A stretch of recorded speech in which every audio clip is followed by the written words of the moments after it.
It's time for the Ruffin Wrestling Show. Here's your host, Michael Ruffin.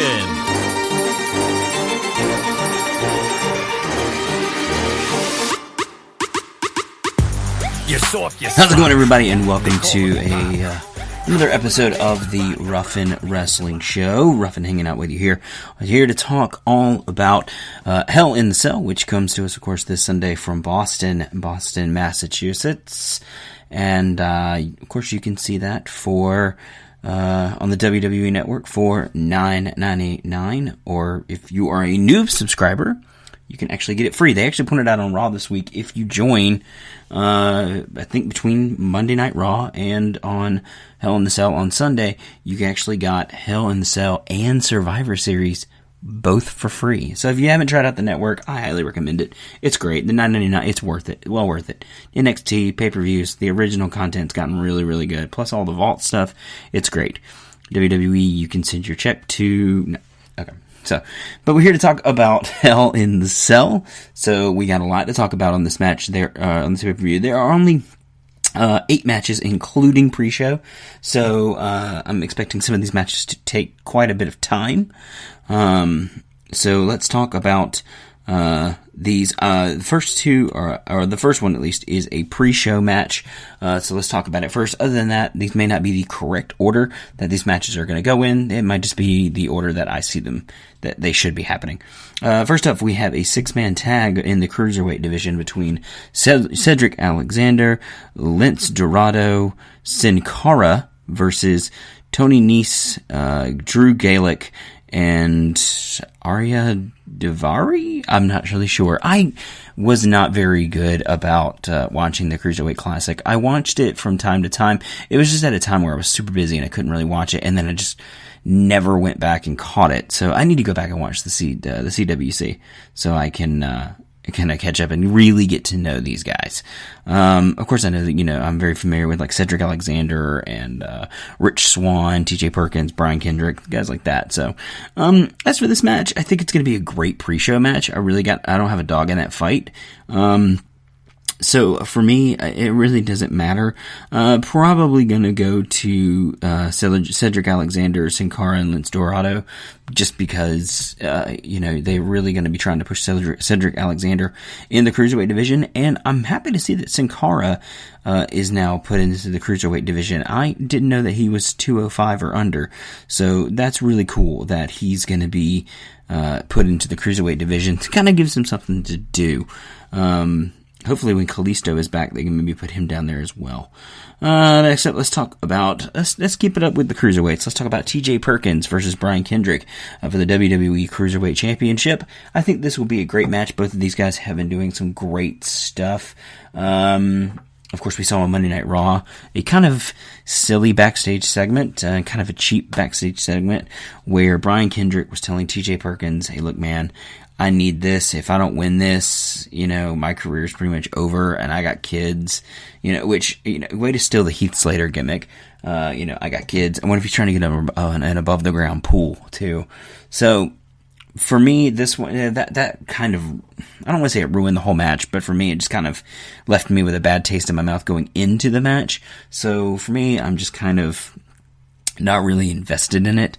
If I had to say anything, I would like to see Brian Kendrick win this, because if this is kind of a unofficial loser leaves town, and with Brian Kendrick doing the job and leaving WWE, I kind of hope that's not true, because if that were the case, then why would they bring him up from the CWC anyway, when you could have maybe thrown a little bit more money at Zack Sabre, Kota Ibushi, or maybe like Jack Gallagher, and brought in somebody else that would be more permanent, rather than bring up Brian Kendrick only to let him go, or let him, release himself and go back to the indies, or go back to, I think he trains at the Performance Center too, let him go back to doing that so quickly.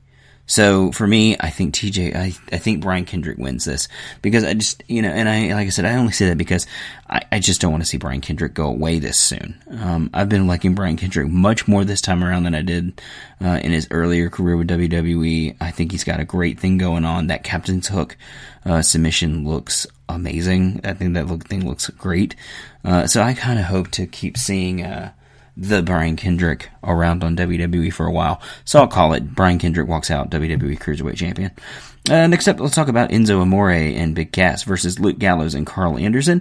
I think this is possibly going to be a redemption match for the club after coming out of the program with the New Day, where they just kind of were made to look like, goofball stooges with the comic bits, with the whole thing with having Big E's testicle in a jar, and they were Dr. Anderson and Dr. Gallows and all that stuff, and it was just really, really lame and really kind of stupid. So I think this is possibly going to be a redemption moment for them, maybe give them some credibility back. Enzo Amore and Big Cass don't necessarily need the win, but Luke Gallows and Carl Anderson need the win a lot more, because they need to redeem themselves after what should have been a great feud with the New Day that got ruined by stupid comedy gimmick bits. So, if I had to call it, Luke Gallows, Carl Anderson, and the club, walk out with the win here. Next up, let's talk about Bayley and Dana Brooke. Both of these ladies I just kind of feel bad for, because it's very clear, as a match that we're going to talk about later, that girls like Sasha and Charlotte are really carrying that Raw women's brand. That there's just not a lot going on that Raw women's brand. Matter of fact, they've kind of not done anything with Nia Jax for a while. Is she hurt? I don't know.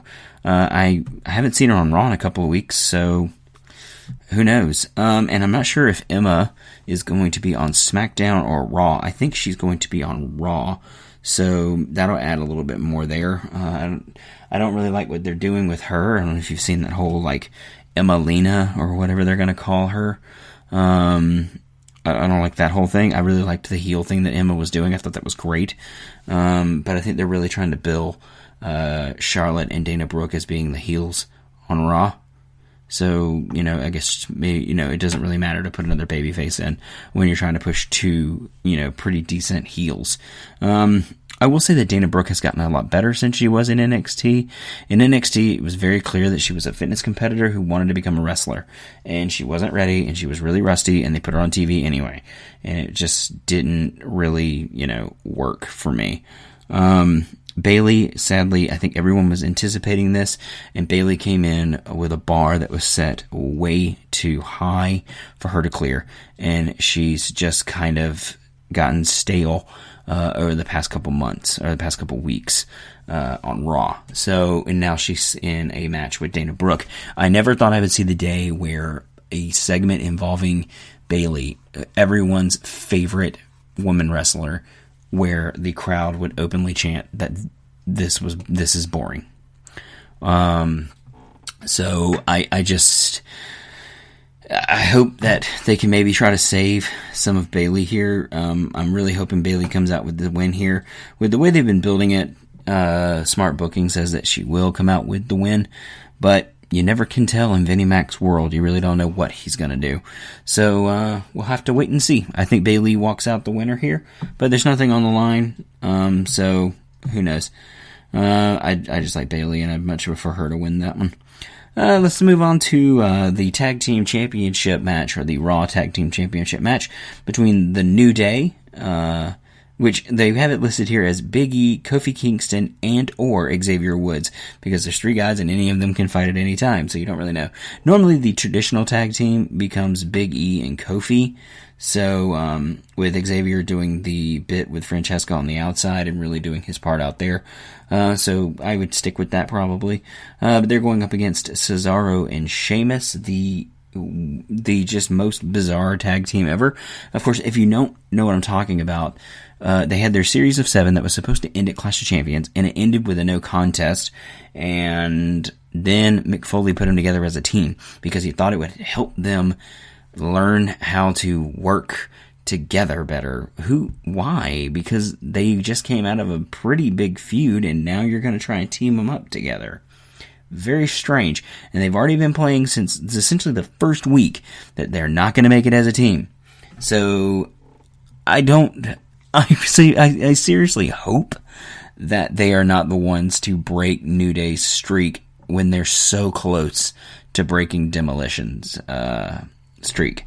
I think they're seriously within like 2 months of breaking Demolition streak. So I really, really hope that they don't take the belt off of them because they want to do something stupid where they put it on Cesaro and Sheamus. I saw somebody talking this morning online, and I wish I knew who it was so I could give them some credit, because this is not my idea. I saw this was another thing that somebody was talking about.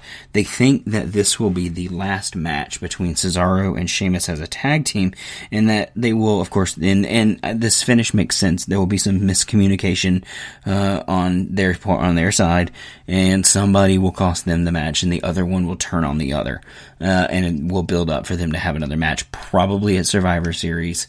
And that it may be a loser leaves town because there are talks that Cesaro might be leaving. I hope that's not true. I would rather see Sheamus leave. But apparently his contract is coming up. There has not been a new deal announced, and he could leave and go and do something else. So I'm hoping, fingers crossed, that is not true. And that this is not what this leads to, but I definitely do not want to see Sheamus and Cesaro become the tag team champions and take it. More importantly, I don't want to see the New Day lose the possibility of getting the only benchmark they have left, which is to beat Demolition's streak of the longest consecutively reigning tag team champions. So I'm really hoping that they don't take the belts off them, because they're so close and they could really do it and make sense. So now we have, only things we have to talk about now are our 3 Hell in the Cell matches. And I'm going to start with what I feel is even though it's for a title, the least important of these. Actually, all 3 cell matches are for titles. So, but this one being the third ranked of the 3. Roman Reigns versus Rusev for the WWE United States Championship. I think of the 3 cell matches, this is going to be the most physical.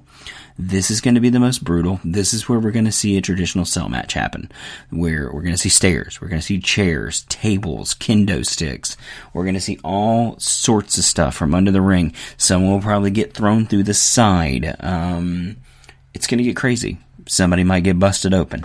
These guys are going to really put in a show, and this will be a good way. And I think this will be WWE's another kind of branch of the get Roman over tree, will be to do what I talked about a long time ago on a previous show, where I said that they needed to do what ECW did to Tommy Dreamer. If you remember, when Tommy Dreamer first debuted, he was this pretty boy babyface. And the fans hated him. They hated him. They booed him out of the arena. They hated his guts. Sound familiar? So, you've got Tommy Dreamer, who they're trying to push as a big marquee star. And he is just getting booed and getting ripped apart by the fans. So, they had him get the ever-living dog shit kicked out of him for months. Everybody on that roster beat the hell out of Tommy Dreamer and just beat him with an inch of his life, busted him open, really got him into that hardcore thing, and when he came out of it, he was a hardened, hardcore icon. He was the Tommy Dreamer that we grew to love and that we still see today. Anytime you see Tommy Dreamer in a match, it's the same thing. He's been doing the same gimmick this whole time. But it was a beautiful gimmick change.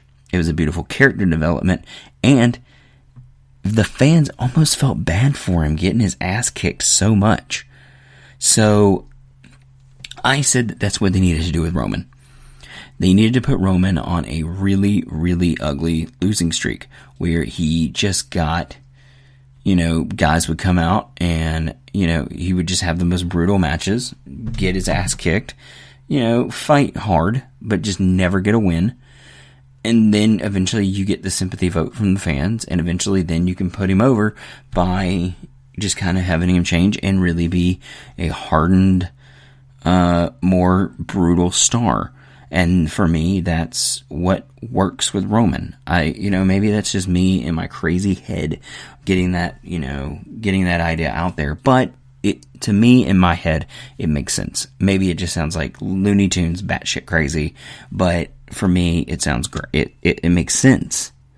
So with this match, like I said, this is going to be the one that ends up being a knockdown, drag out, Oklahoma, slobber knocker fight.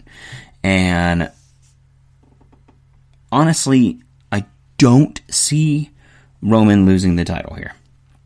I think that this was them putting the U.S. title on Roman was a consolation prize to them not being able to put a bigger belt on him, because when they did, the fans revolted and rejected the idea. So they've been a little bit more welcoming and a little bit more open to the U.S. Championship. So I think WWE is onto something there. They need to go ahead and just keep with that course. But with the whole Tommy Dreamer logic that I just went through, you really could have him and Rusev just really go at each other, and Rusev really just beat the hell out of him, possibly get the better of Roman, but then Roman gets the fight back and picks up the win, and you can keep this feud going. You can absolutely keep this going. The Hell in the Cell match doesn't have to be the end of it. Rusev and Roman are a great program. They're a great feud. They're working great in the ring together, and I would really just like to see WWE keep that going. So for me, Roman Reigns walks out of the cell. You're still your United States champion. Next up, I'm actually going to talk about the Universal Championship, Kevin Owens versus Seth Rollins, because I firmly believe that the women should go on last. A lot of people are saying that can't happen because on Raw, the Universal Champion is the champion. It's the top-rated belt. But there is only one women's belt on Raw, and Sasha Banks has it. So if you really want to look at this thing as an equality, thing, those belts are equal. Whether you want to say, though, the man's belt means more because it's the man's belt, it's extremely sexist, and I pity you for thinking that. But the women's belt is the exact same level of championship that the Universal Championship is. So for me, there is no loss with having the women go on last. They're making history. They are the first women to ever go in the cell, and I think that WWE really needs to make a statement here and let them go on last. In my opinion, I could be wrong. We'll talk about that more in a second.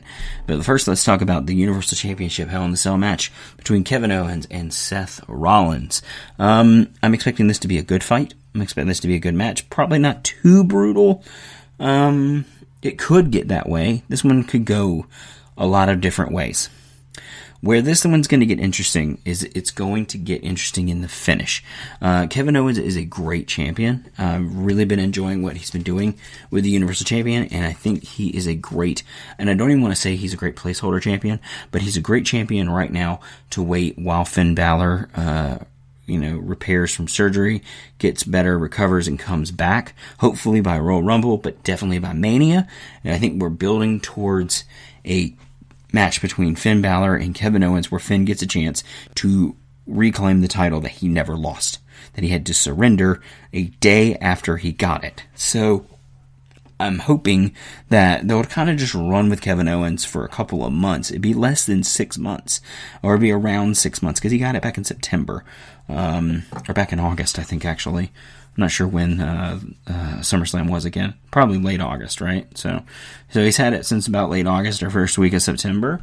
So he could hold on to the belt 6 months, go into WrestleMania with the belt, and really get that program with Finn going. If Finn is back by WrestleMania, of course, which I think he will be. So we have that to look forward to possibly. So I don't think Kevin Owens loses the belt here. But like I said, this one can go a lot of different ways in how this plays out. It can get pretty brutal. It could stay pretty clean. It could really be a good technical match between two very technically good wrestlers who are both very, very skilled in the ring and very good at working, matches together. So this could be very interesting. But where this is going to get more interesting will be in the finish, because we have the element of Jericho. Now, we are in a cell, so who knows what's going to happen here. But Jericho, I think, is somehow going to cost Kevin Owens this match. They've been teasing that their best friend tag team ship is going either one of two ways. One way is that they will be the ones to dethrone the New Day, and they'll become the new Raw Tag Team Champions. The other way is that they'll break them up, and that they'll put Jericho into a feud with Kevin Owens. So, this could go, like I said, one of two ways. I prefer that it go the way of they break up Y2KO. They break them up and start that feud. I think that's a smart way to go because it will cost Kevin the match by DQ, but he doesn't relinquish the title by DQ. So he still walks out champion, and you can extend possibly another pay-per-view, the Seth Rollins feud. Maybe you could also make it a triple threat. So you don't really, you have a lot of options. You have a lot of things you can do there. You have more options doing it that way, by breaking them up. So I think that's where we go here. I think Jericho is the one that will cost him this match, and Kevin Owens will walk out champion, but it'll be by DQ, which could, like I said, will continue the feud with Seth Rollins, but possibly break up Y2KO and possibly insert Chris Jericho into a triple threat type feud. So we'll have to see what happens there. But let's talk about what I believe should be the true main event of the night. I know they're saying we have a triple main event, but this, to me, and we all know, the match that goes on last is the real main event of the night. For me, that match, Sasha Banks versus Charlotte Flair for the Raw Women's Championship. This match is going to be epic because you've got two women who are making history. They're the first two women to go into the cell. So they're two women who are not afraid to put their bodies on the line. They're not afraid to go that extra mile to entertain the fans. We've got Charlotte with the corkscrew moonsault now. Sasha not afraid to take a dive to the outside. We have a lot of stuff that we can do here. Do I think this match will get very physical and very brutal? Probably not. Probably not a lot of weapons. There's something different about women hitting each other with kendo sticks and chairs. There's something different about it to me. Maybe that's with me saying, from a quality standpoint, the women could go on last and it means the exact same as the men going on last. But then I'm saying that it means it's more damaging when women are hitting each other with things like chairs and kendo sticks than it is for when the guys are doing it. But for me, it's nothing to do with the gender. It's what it looks like. It looks a little bit more taboo, a little bit more risque, more violent maybe, to see the two women hitting each other with things. But WWE could say damn the torpedoes on this thing and let them just have at it and let them go to town. This will probably be one of the last matches for them for a little while. I thought I saw somewhere that Charlotte's getting ready to take some time off, so maybe that gives away our finish here. That Sasha will retain, which I think Sasha will retain no matter what, because her championship reign is just beginning. She's going to give Charlotte's record a run for its money, and could possibly beat it, but who knows? Sasha does have that kind of wild style to her, where apparently Vince is not too crazy on her because her style is go hard or go home, and it ends up with her getting as injured as she has. So I could definitely see some concern, some worry here.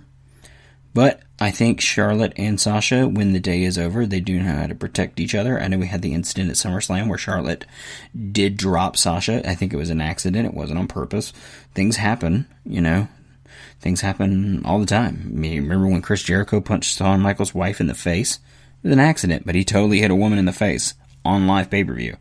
So, things, like I said, things happen. So, but when you look at the history of Sasha and Charlotte. They're two of the 4 horsewomen with Becky Lynch and Bayley. They know how to work with each other. They know how to protect each other. They know how far the other one can go, and they can tell a great story. That's how I know this match is going to be fantastic, and that's why it could go on last, and the fans will leave happy. And that's also another thing that I'm concerned about. If they put that match too early, people could leave. People are definitely more excited about the Sasha Banks and Charlotte Hell in the Cell match than they are about any other match on the card. And for me, if they put it on 3rd or 5th, or even if they save all the Cell matches till the end of the night, if they put it the first Cell match of the night of the 3, people may leave, especially if Charlotte gets the title back. If they give the title back to Charlotte and there's still matches to go at the end of the night, a lot of fans will dump out of that arena. And that's just my opinion on it. I think, like I said, in order they should go is Rusev, Roman, then Owens and Rollins, and then Charlotte and Sasha. That's the order they should go in. I think WWE should take that chance, should run with that, and really stick to their guns on it. I really think that's how they should do it. Personally, I just, there's nothing wrong with the women going on last. If you want, like I said, if you look at the titles, a lot of people were saying, the Universal title means more. Well, why? Is it because there's more men on the roster? Is it because the men's title means more? Because it's the men's title? That women's title, there's a reason they are no longer the Divas champion. They are the women's champion now. You've got the men's championship and the women's championship. Now, I know they don't call it the WWE Men's Universal Championship. It's the Universal Champion. The men's is just kind of, automatically assumed. So, but when you really look at it, the Universal title is the men's championship. The women's championship is the women's championship. They are equal. They are on the same level because if you look at the divisions, they are the top prize of each division. So for me, women going on last says a lot. It says, we're WWE and we're going to do something really cool. We're going to put our women on last, which everybody, even though we'll say it's a triple main event, everybody knows you go on last, you are the main event. Now, will they get paid more than the men? Probably not. This is 2016. This is WWE, and I'm pretty sure the women aren't paid equally, which is a fucking shame, in my opinion. So, I think WWE should stick with it. They should put the women on last. It'll speak volumes about WWE's approach to women's wrestling, and it'll do great things. It will do great things for the women's division, for the WWE brand, and just for media in itself. You will see, if the women go on last, it will make news. It will be on ESPN. It will be on the Today Show. Good Morning America. The WWE did something they've never done before. The women main evented a pay-per-view. Because I do believe the day will come when the women main event WrestleMania. Now, I know that's a match that's normally saved for the Royal Rumble winner versus the current champion, or whatever champion he decides to go against, which normally it is the big title. Which I guess there's no choice there. But anyways, you see what I'm saying. Eventually, one day, the women will jump that and will become the main event of WrestleMania. It will happen. Now, it may not happen for 10, 15, 20 years if WWE is even around in that amount of time, which I think they will be. So it may take a very long time. It may be after Sasha and Charlotte are gone. Or maybe after Bayley, or in some of these girls may never see the day. They may never see the chance. It may pass them completely by. But one day, women will headline the show of shows. And it'll happen.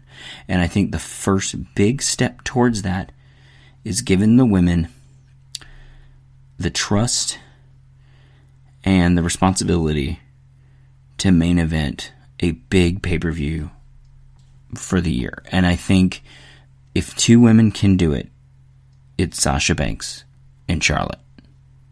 but Sasha retains in Boston. That's how that goes down, in my opinion. I do not know if I didn't talk about this earlier. They do not have Sami Zayn and Braun Strowman up for a match just yet. They could possibly add it to the pre-show. I think they might be ready to go in the back just in case. I think they want to see how long that 6-man tag goes on. Plus, like I said, I spent the last almost 6 or 7 minutes talking about that women's match. So the pre-show may want to take a lot of time to talk about that women's match, which I think that's another thing. If they take that much time to talk about it and it's such a big topic, the women need to go on last. Come on, Vinnie Mac. Women go on last. Make it happen. Make it happen, man. But that is your Hell in the Cell preview show. Thank you guys for tuning in. If you have not done so, you can find the show on iTunes and Google Play. You can subscribe to both of those. Or if you're a YouTuber, don't like to listen to audio on your computer or your iTunes or however, if you prefer to listen to the show on YouTube, you can find the show, Ruffin Wrestling Show, on YouTube. It's Ruffin Wrestling Show all the way across the board, iTunes, Google Play, and on YouTube. I am working at getting the show vetted and put on iHeartRadio. That'll happen probably in a few weeks, maybe a month or so. You have to have X amount of episodes, and they have to be done they have to be done regularly, which could be the problem. Y'all know my record with doing this show regularly. So we're going to try to get it on iHeart. But right now, you got iTunes, Google Play, and YouTube. You can find the show there, Ruffin Wrestling Show. Subscribe. Show finds you. You don't have to worry about coming and looking for new episodes. When I do them, they will come and find you. You can even set them to automatically download to your device, your Android, your Google phone, your iPhone, whatever you use to listen to your podcast. But thank you guys for listening to the show. And I'll be back Sunday night, possibly with a friend of mine to talk about Hell in Cell, talk about do a recap, talk about the fallout. But until then, see you guys later. Peace.